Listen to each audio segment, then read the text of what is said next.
여러분 안녕하세요. 피스커입니다.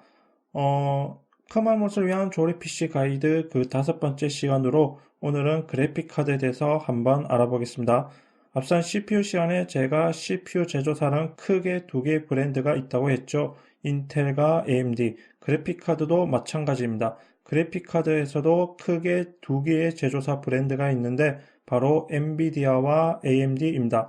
자, AMD 같은 경우에는 앞선 CPU 편에서도 언급했던 브랜드죠. 그래서 AMD 같은 경우에는 CPU 시장에서는 인텔과 라이벌 경쟁 구도를 가지고 있고 그래픽 카드 시장에서는 엔비디아와 라이벌 경쟁 구도를 가지고 있습니다.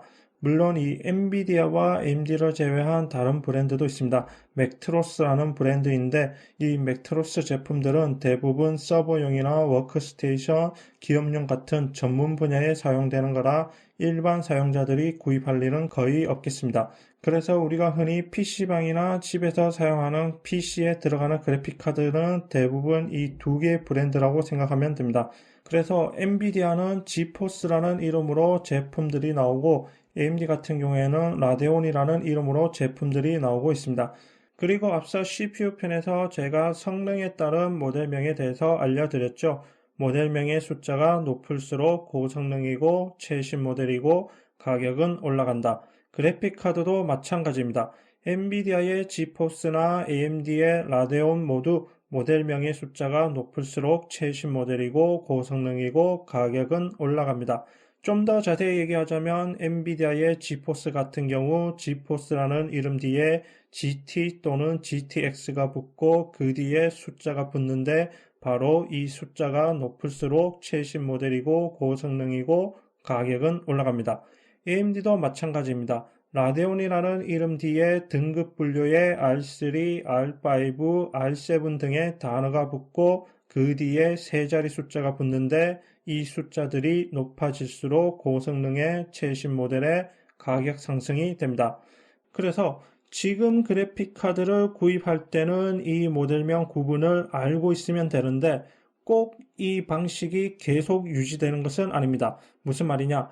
엔비디아의 지포스 같은 경우에는 예전이나 지금이나 지포스의 모델명을 붙이는 방식이 앞서 말한 방식과 동일하기 때문에 크게 문제될 것이 없지만 AMD 같은 경우에는 앞서 말한 라데온의 모델명을 붙이는 방식이 새롭게 적용된 거라 몇 년 되지 않았습니다. 그전에는 라데온이라는 이름 뒤에 HD가 붙고 뒤에 숫자가 4자리 숫자였습니다. 그래서 현재 자신이 쓰고 있는 PC가 5년 정도, 7년 정도 된 PC인데 그래픽 카드가 라데온이고 뒤에 숫자가 4자리 숫자라고 해서 현재의 라데온 모델보다 상위 모델이라고 생각하면 안 됩니다. 그리고 지포스와 라데온 뒤에 숫자가 아닌 단어로만 적힌 모델도 있는데 이 모델들은 일종의 플래그십 모델이라고 해서 일반 PC와 게임용 PC로 사용되는 그래픽 카드 중에 최상급 모델이라고 생각하면 됩니다. 그러니까 지포스 GTX 1080보다 더 높은 모델이고 라데온 580보다 더 상위 모델이라고 생각하면 됩니다.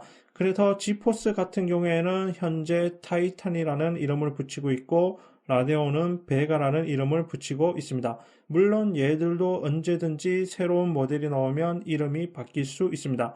그리고 엔비디아의 지포스를 고르다 보면 아마 모델명 숫자 뒤에 TI라고 붙은 모델을 봤을 겁니다. 이 TI가 붙은 모델은 간단하게 얘기하면 등급과 등급 사이를 메워주는 모델입니다. 무슨 말이냐? 원래 지포스 1000 시리즈가 나왔을 때 지포스 1080이 있고 그 아래가 1070이었습니다. 근데 이 둘 사이의 가격 차이나 성능 차이가 꽤 크다고 느꼈던 엔비디아가 이 둘 사이를 메워주는 모델을 출시했는데 그 모델이 바로 지포스 1070 Ti입니다. 물론 꼭 이런 목적으로 출시되는 것은 아니지만 일단 Ti 모델은 어쨌든 메워주는 역할로 나오는 모델이라 차세대 그래픽 카드를 발표할 때 대부분 Ti 모델은 없습니다. 그리고 TI 모델이 나오면 동급 숫자의 모델보다 상위 모델이라고 알고 있으면 됩니다. 자, 여기까지 설명하면 여러분들이 그래픽 카드를 고르는 데는 크게 어려움이 없습니다. 하지만 추가로 알고 있으면 제품을 고를 때 유용한 정보들이 몇 가지 더 있기 때문에 그 부분도 알려드리겠습니다. 먼저 브랜드.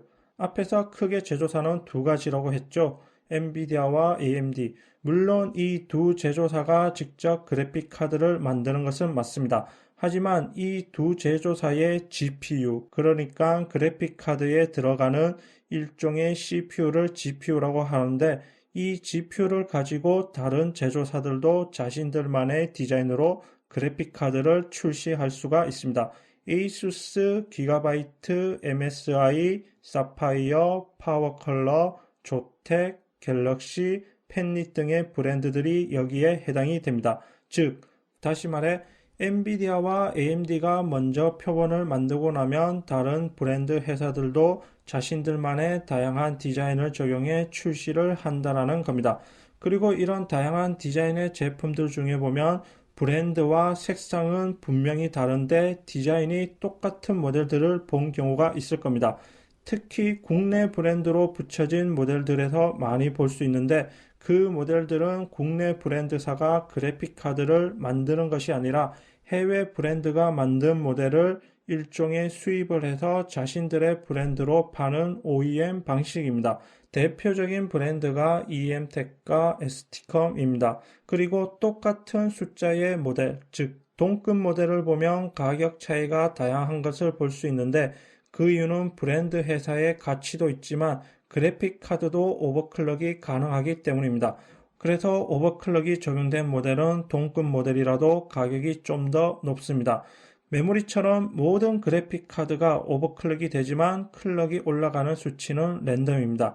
그래서 각 회사들이 자체 오버클럭 테스트를 하고 통과한 결과값을 그대로 적용해 출시한 모델은 동급 모델이라도 가격이 좀 더 높을 수밖에 없습니다.